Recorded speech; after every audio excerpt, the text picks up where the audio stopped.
Well, hello everyone. Manny Make 25 here, as you see right here, is talk about big numbers. And if we were to be having our experience, or if we had our practice before in the past, those years ago, for like any type of basic math, you have right here is like a math problem right here for 85 times 4.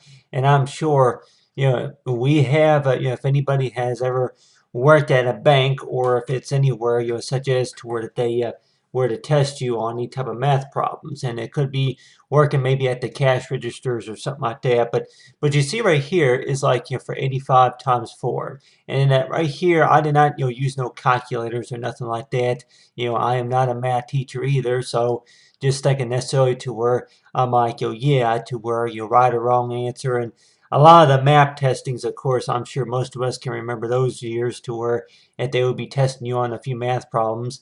And you see right here, it's a few math problems, and then you write in the best answers and then do the calculations that way. But you have right here is that to where if anybody were to be working a math problem right here, to where if you have like a big number like 85, and I'm sure any students that may have their complications, younger kids that have complications memorizing their fours and their fives, times tables and addition problems, as well as long division problems, stuff like that. I can remember when I was in the 5th grade, I had time problems, trying to memorize my fours and fives and sevens as well. But you see right here is I would mark these arrows right here, and with one of them could be is like for the for the bigger number, one of them for the smaller number, and right here for the answer.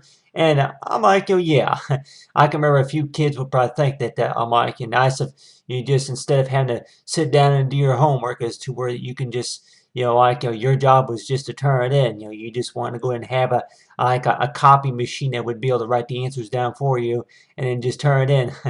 If anybody here would ever wonder to where that if one of their the top agendas would be like, oh yeah, that if they if an assignment was worth about maybe 30 points, if all they had to do was, if anything, maybe you have a counselor or somebody review the paperwork before you turned it in, or if it was anything about yeah, it's like pick up the circles and put them on the placemats or something like that, and then turn it in.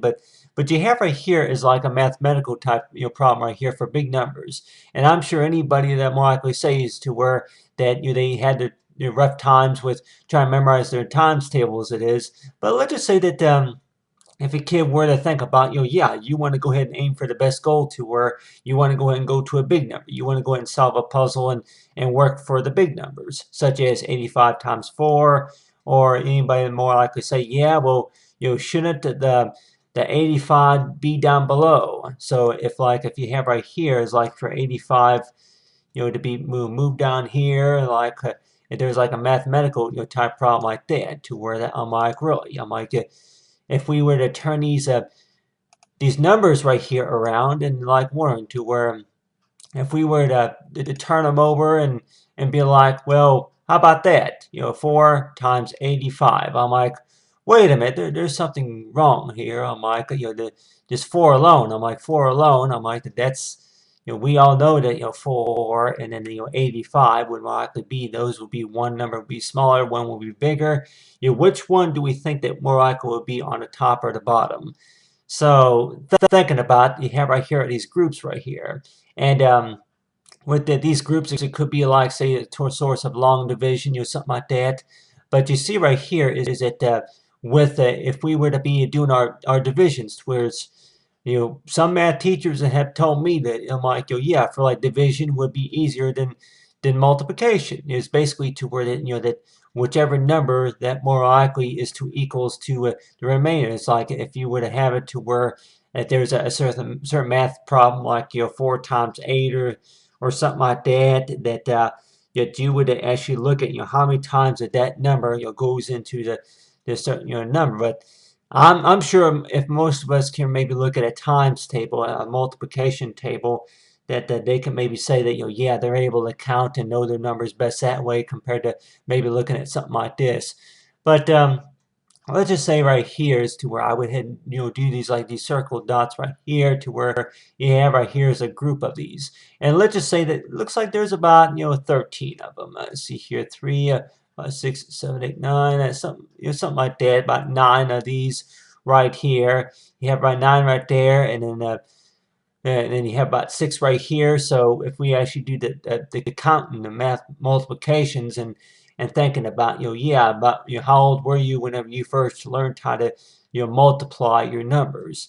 And I'll say that, yeah, I was probably about maybe 12, 13, something like that. But like Warren, to where that, if we were to have it to where that this number right here, the 4, go ahead and try to move this down here. And then from there, and go ahead and put that right there. So I've been using illustration before some of this work too, just to show is like, yeah, that I could maybe use word programming too, but you see right here is that for any students, it's like if they were to work hard on their math homework, especially if they want to set a goal, maybe towards the end of the quarter or two, where they want to go ahead and solve a math problem, such as 4 times 1,200 or something like that. For 1,200, what's the answer? It could be like, yeah, 6,740 or something like that. But if they would actually, be multiplying big numbers. And some students, I'm sure, have gotten in the habit of that, to where they have complications trying to memorize their 8s or their 7s, and as well as their 10s. But then, they want to go to an even bigger number, such as it's like the remainder, and then as well as, if there's a certain name for this number right here for the 4, you have 85 times 4, and then this is the answer that you did not use no calculators, but you do the counting right here, to where like anybody that may wonder, to where that I'm like, yeah, that with I'll go ahead and draw right here is like a circle right here. And with that circle, to where it represents, to where that one circle, to where they say that you're basically are supposed to, say count, so you count each group of numbers, from that one, I guess you say that, one number basically means a group. So I guess if we want to call it that, to where each one of these circles would more likely represent a group of numbers. So that's usually, that's what I would look at, is to where that if you have right here is a group of numbers right here, and then one of these circles will more likely have a certain number inside of a group. So you have one group that maybe contains about at least maybe 11 numbers each. This one right here for 85. So if we were to divide that into like maybe 8 groups, that I guess if we're talking about maybe about 11 of those, equal to about the right answer. So it seems like anybody say, the way you think about it, it just seems like a a time twister, is like to where that with this time agenda, to where you're trying to figure out this math problem within a certain amount of seconds, to where it's like, yeah, if you were timed, you have 30 seconds to go ahead and try to solve as much math problems as you can. And I can remember that one year, it would have been back in 1993, that they would test me on my math problems. And I can remember did I remember right, I could not get to my 8s. If I can remember right, that I could only get to my 5s. And then by the 4th grade, that they would test you on the multiplication tables. There would be about 11 questions to answer, and that they would only give you about, I would say, about a minute. They would give you about a minute to answer all those 10 or 11 questions. And then that you would quickly jot down the answers, like jot jot jot jot jot. So it's like that can necessarily, to where like jot jot jot jot jot jot jot jot. So it's like, yeah, I say you go 1 1 1. Well, no, that's not correct. So it's like anybody that say they're doing their math problems and thinking about, yeah, 0, 0. Like, no, that is not correct. You didn't do it. So anybody like one or two, where it just seems to where people get mad and they say, yeah, explain to them maybe the answer to why they don't like math is because it's too complicated.